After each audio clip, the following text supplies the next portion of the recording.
Nuestro sitio oficial, alejandrodolina.com.ar.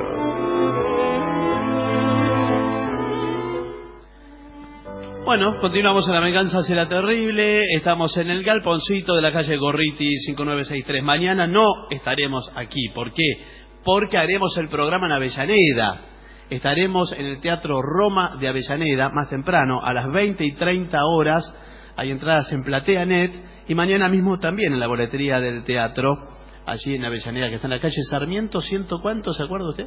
101. 101, es bien fácil. Sarmiento 101 en Avellaneda, mañana 8:30. Hablaremos esta noche de Anaxágoras.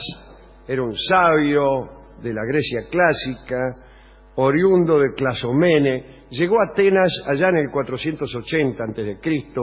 por invitación de Santipo, el papá de Pericles. Santipo había elegido a Anaxágoras para que fuera el profesor de su hijo, Pericles, en asuntos del cielo.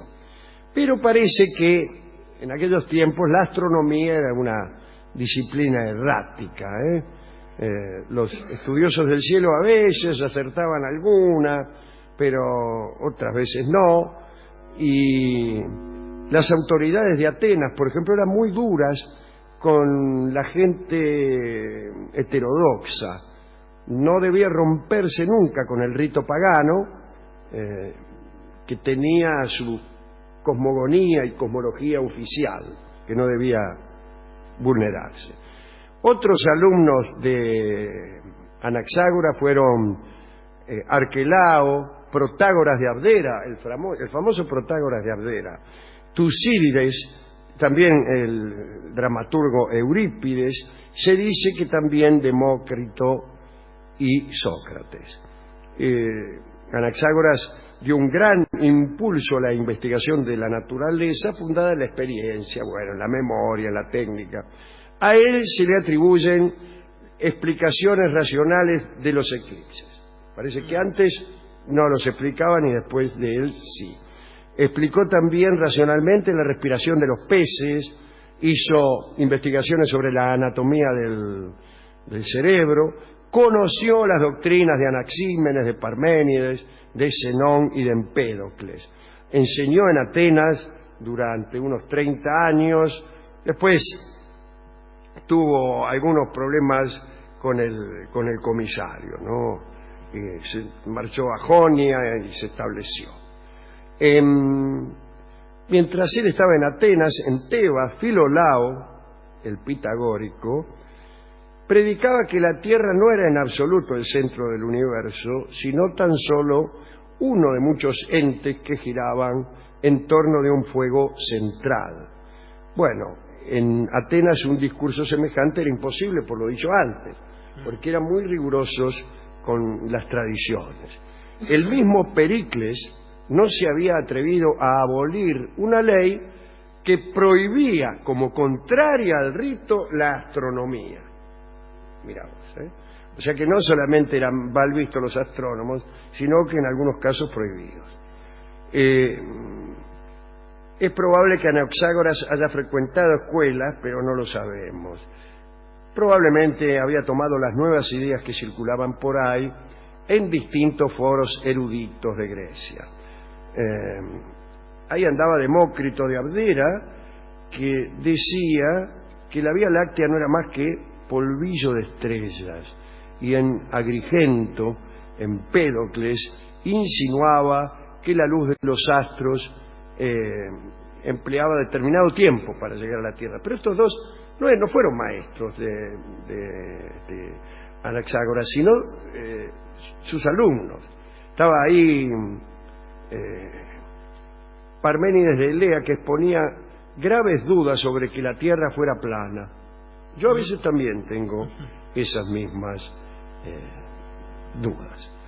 No eran más que intuiciones que se formulaban en lenguaje vago, estaban entremezcladas con afirmaciones un poco locas, pero ahí andaban. Anaxágoras, como hemos dicho, tuvo ideas lúcidas, pero también algunas observaciones delirantes. En la corte de Pericles afirmó que los otros planetas estaban habitados por hombres en todo semejantes a nosotros y que sostenían la misma evolución histórica. Aseguraba que la Tierra, mejor dicho, que de la Tierra se habían desprendido pedruscos y fragmentos de rocas que, reaspirados por un éter incandescente, ahora ardían en el aire y eran estrellas. La mayor de todas, el Sol, decía Anaxágoras, era inmensa, tan grande como 3 o 4 veces el Peloponeso, la península, enorme península que está al sur de Grecia.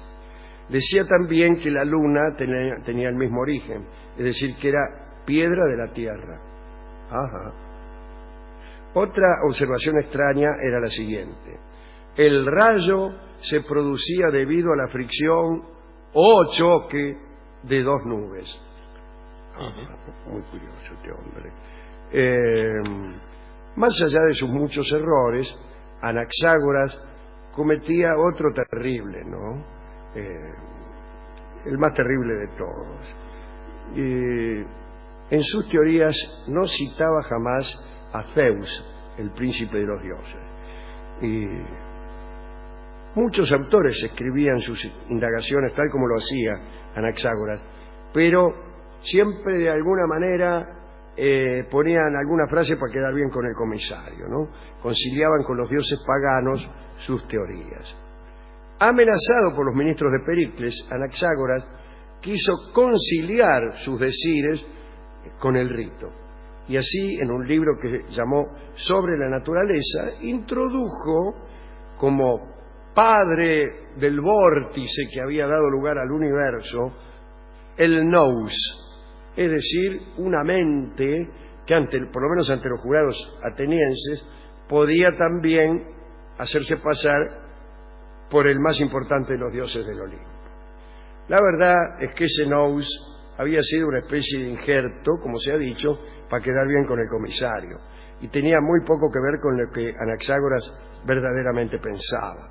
Hablaba de un remolino primigenio que había separado con su fuerza los 4 elementos fundamentales que dieron origen a todo. Y entonces, precavido, Anaxágoras citaba al nous continuamente, que el nous aquí, el nous allá. Tanto que los atenienses, para burlarse de él, lo llamaban nous. Así lo llamaban cuando pasaba por la calle, ¿eh? Decía, ¿qué hace, nous? Además de las sospechas de impiedad, Anaxágoras era, como se ha dicho, amigo de Pericles y de la mujer de Pericles, Aspasia. Y dice el cronista que esa cercanía, en aquella democracia entretejida de envidias, se pagaba cara. Un día, durante un sacrificio, cayó en manos del augur Lampón un carnero con un solo cuerno. Los sacerdotes oficiantes vieron esto como algo sobrenatural, y Lampón aseguró que aquel carnero unicorne predecía el dominio exclusivo de Pericles por mucho tiempo. Pero apareció Anaxágoras y, de un modo completamente empírico, hizo la disección del animal y demostró, esto lo cuenta Bertrand Russell, demostró que el único cuerno había crecido debido a que el cerebro de aquel animal se había desarrollado irregularmente en el centro de la frente en vez de hacerlo a ambos lados. Fue este uno de sus pocos aciertos, pero lo arruinó, porque Cleón, un adversario de Pericles, encontró así una excelente ocasión para atraerse a los sacerdotes humillados.